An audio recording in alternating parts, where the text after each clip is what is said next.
नमस्कार दोस्तों, आज मैं आपको सुनाऊंगा प्यार ऐसा भी। दोस्तों, कहानी को एंड तक जरूर सुने। रतनगढ़ गांव में एक बड़ा व्यापारी सुखीराम दिन ढलते ही अपने घर में दाखिल हुआ। उसके थैले में बहुत सारा नगद रुपया भी था जो वो अपनी दुकान से घर पर लाया था। घर पर पहुंचते ही उसकी बेटी मंजरी पानी का एक गिलास अभी पिता सुखीराम को थमाया ही था कि तभी 7-8 लोग हाथों में बंदूक लिए धड़ाधड़ उसके घर में दाखिल हो गए। उनमें से एक जो लंबा चौड़ा 6 फुट का था, उसने अपने चेहरे को काले कपड़े से ढका हुआ था और सिर पर पगड़ी बांधी हुई थी। उसने बंदूक सीधी सुखीराम की छाती पर तान दी। वो रुपयों से भरा बैग उठाने ही वाला था कि उसकी बंदूक और सुखीराम के बीच उसकी बेटी मंजरी आ गई। मंजरी ने बंदूक को पकड़कर अपनी ओर कर लिया और डाकू धर्मा को धमकाते हुए बोली, हिम्मत है तो चला मुझ पर गोली। आज तक किसी ने भी डाकू धर्मा को इस तरह से नहीं ललकारा था। धर्मा कुछ देर तक मंजरी को देखता ही रह गया। तभी उसे ना जाने क्या सूझा कि उसने अपनी बंदूक वापस खींच ली और अपने साथियों को बिना कोई लूटपाट किए ही वहां से वापस चलने का इशारा किया। तभी वो सभी डाकू अपने घोड़े पर बैठकर हवा की तरह वहां से चले गए। डकैत धर्मा पिछले 7-8 सालों से पूरे इलाके में आतंक फैला रहा था, पर धर्मा की एक बात बिल्कुल अलग थी कि उसने आज तक कभी भी किसी गरीब या किसी औरत को अपना निशाना नहीं बनाया था। उसके शिकार अक्सर बड़े बड़े जमींदार और साहूकारी होते थे जो गरीबों का खून चूसकर अपने धंधे चमका रहे थे। इसी कारण से गांव के सभी लोग धर्मा को एक अच्छा आदमी मानते थे। धर्मा के गिरोह में कुल 8 लोग ही थे और वो सभी जंगल के बीचों बीच ही रहते थे। तभी सुखीराम के घर से खाली हाथ आने के बाद गिरोह के एक साथी ने धर्मा से कहा कि हम पहली बार बिना डाका डाले ही वापस आए हैं। ऐसा क्यों किया धर्मा? धर्मा के पास इस सवाल का कोई जवाब नहीं था। उसकी आंखों के सामने तो बस सुखीराम की लड़की मंजरी का वो निडर चेहरा ही घूम रहा था। ऐसा लग रहा था कि अभी भी मंजरी उसके सामने ही खड़ी हो। शायद पहली बार धर्मा को उससे प्यार हो चुका था। गांव वालों की नजरों में धर्मा की छवि एक अच्छे आदमी की थी और इसलिए गांव का कोई भी आदमी पुलिस के पास उसकी शिकायत भी नहीं करता था और न ही उसके खिलाफ कोई गवाही देता था, बल्कि गांव में कई लोग उसके लिए मुखबरी करते थे। बल्कि वो तो गांव की हर खबर उस तक पहुंचाते थे। एक दीनू नाम का आदमी भी धर्मा को खबर पहुंचाता था और धर्मा उस पर बहुत विश्वास भी करता था। धर्मा ने दीनू के हाथों मंजरी की जानकारी लेनी चाहिए तो उसे पता लगा कि 3 दिन बाद मंजरी गांव में लगने वाले मेले में अपनी सभी सहेलियों के साथ घूमने आएगी। तभी धर्मा ने मंजरी से मिलने का मन बना लिया और मेले में भेष बदल कर चला गया। धर्मा के गिरोह में एक 20 साल का लड़का भी था जिसका नाम सीनू था। धर्मा उसे अपने छोटे भाई की तरह ही मानता था। वह भी धर्मा के हर काम के लिए हमेशा तैयार रहता था और उस दिन भी मेले में वो धर्मा के साथ ही था। वो दोनों नकली दाढ़ी मूंछों में थे। धर्मा की नजरें लगातार मंजरी को ढूंढ रही थी। तभी अचानक उसकी नजर मंजरी पर पड़ी। वो अपनी कुछ सहेलियों के साथ थी। मौका देखकर धर्मा ने उसका हाथ पकड़ लिया और एक किनारे ले गया। अभी वह चिल्लाने ही वाली थी कि धर्मा ने अपना असली चेहरा उसे दिखा दिया। जिस डकैत को देखकर बड़ों बड़ों के पसीने छूट जाते हैं, मंजरी उसे देखकर बिल्कुल भी नहीं डरी। धर्मा ने बिना वक्त गवाए मंजरी से कहा कि कल दोपहर को क्या तुम मुझे गांव वाले तालाब पर मिल सकती हो, वो भी अकेले। मंजरी ने एक बार सोचा और कहा कि ठीक है, मैं आ जाऊंगी। ये सुनते धर्मा वहां से निकल जाता है। अगली दोपहर मंजरी तालाब पर पहुंच गई। धर्मा वहां पर पहले से ही मौजूद था और उसका साथी सीनू भी थोड़ी दूर खड़ा था। मंजरी के वहां पहुंचते ही धर्मा का पहला सवाल यही था कि क्या तुम्हें मेरे जैसे डकैत से डर नहीं लगता? लड़की होकर भी तुम बहादुर कैसे हो? मंजरी ने मुस्कुराते हुए कहा कि मुझे तुमसे डरने की क्या जरूरत है।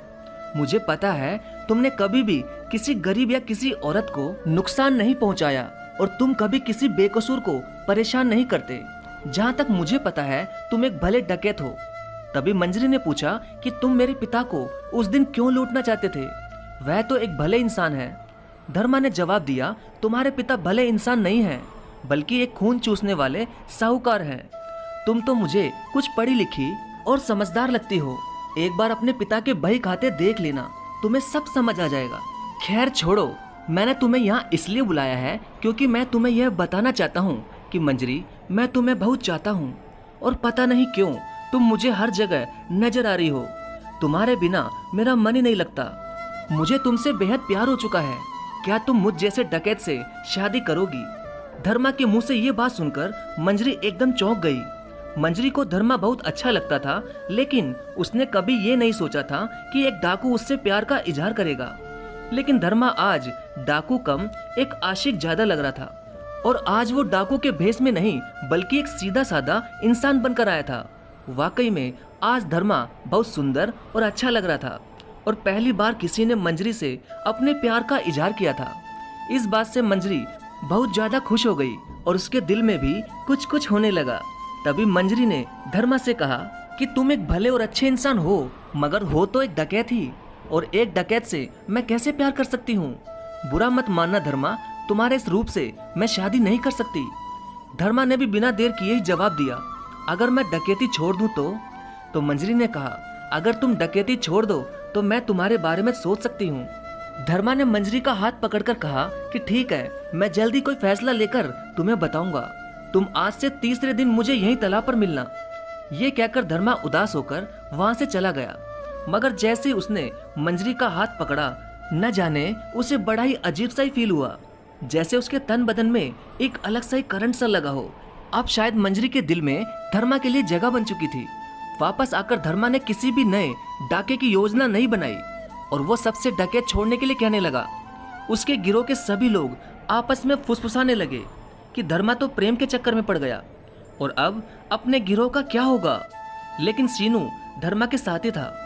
सीनू का गांव पास में ही था, और उसके घर में सिर्फ उसकी माँ अकेली रहती थी।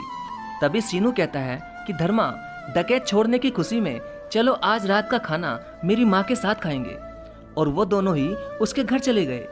सीनू ने जब अपनी माँ को धर्मा और मंजरी के प्यार के बारे में बताया तो वह बहुत खुश हो गई, और धर्मा से कहने लगी कि तुम जल्दी ही सीनू को भी इस नरक से निकालो ताकि उसका भी घर बच सके। इस बात से सीनू भी खुश हो गया, और फिर तीनों ही हंसने लगे। खाना खाकर दोनों ही वापस अपने डेरे पर चले गए। धर्मा डकैती का काम छोड़ने का पूरा मन बना चुका था, और उसे पता था कि इसके बदले शायद उसे जेल भी जाना पड़ सकता है। पर वह तैयार था, क्योंकि मंजरी उसके रग रग में बस चुकी थी, और वो बाकी की जिंदगी उसके प्यार में ही बिताना चाहता था।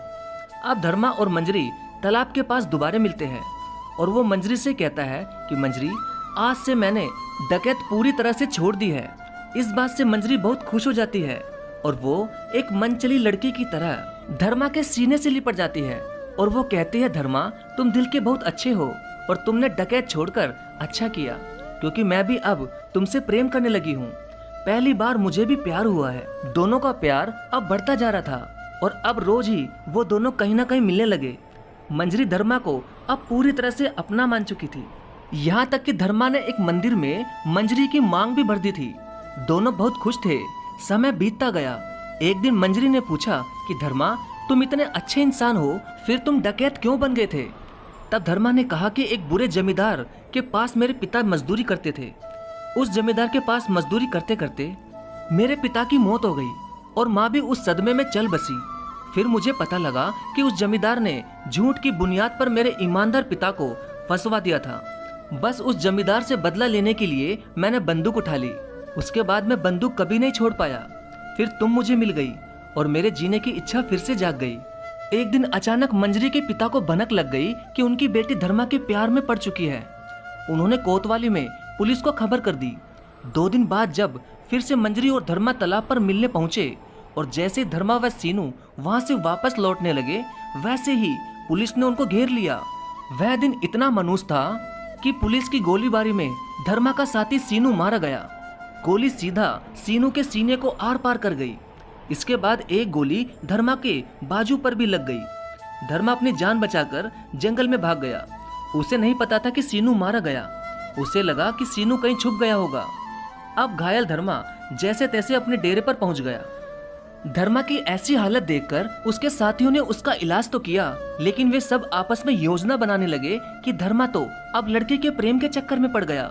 अगर इसे पुलिस ने पकड़ लिया तो ये हम सबको फंसवा देगा। कबीले में सामने से धर्मा को मारने की हिम्मत तो किसी में भी न थी, इसलिए उन्होंने सोचा कि किसी और तरीके से धर्मा को रास्ते से हटाना होगा।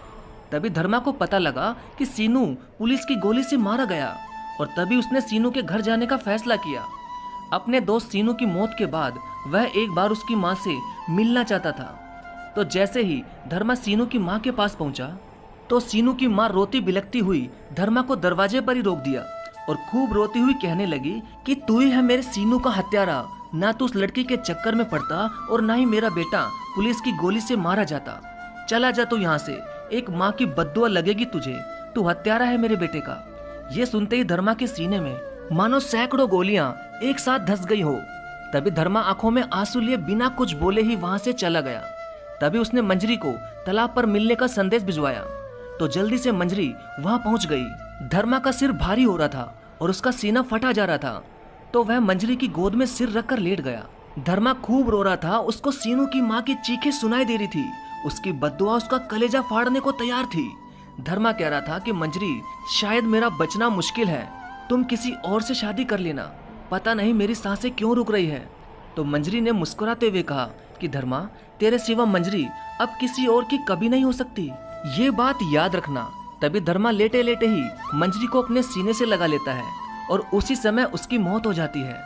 दरअसल जब धर्मा अपने कबीले से खाना खाकर निकला था तब उसके गिरोह के बाकी साथियों ने उसके खाने में जहर मिला दिया था ताकि वो धर्मा को रास्ते से हटा सके। धर्मा की मृत्यु से मानो जैसे मंजरी पर दुखों का पहाड़ टूट गया हो। वह बेतहाशा रोते रोते बेसुध सी हो गई और मंजरी ने भी धर्मा के साथ ही अपनी सांसें तोड़ दी और चल दी उसी के साथ उसकी दीवानी बनकर।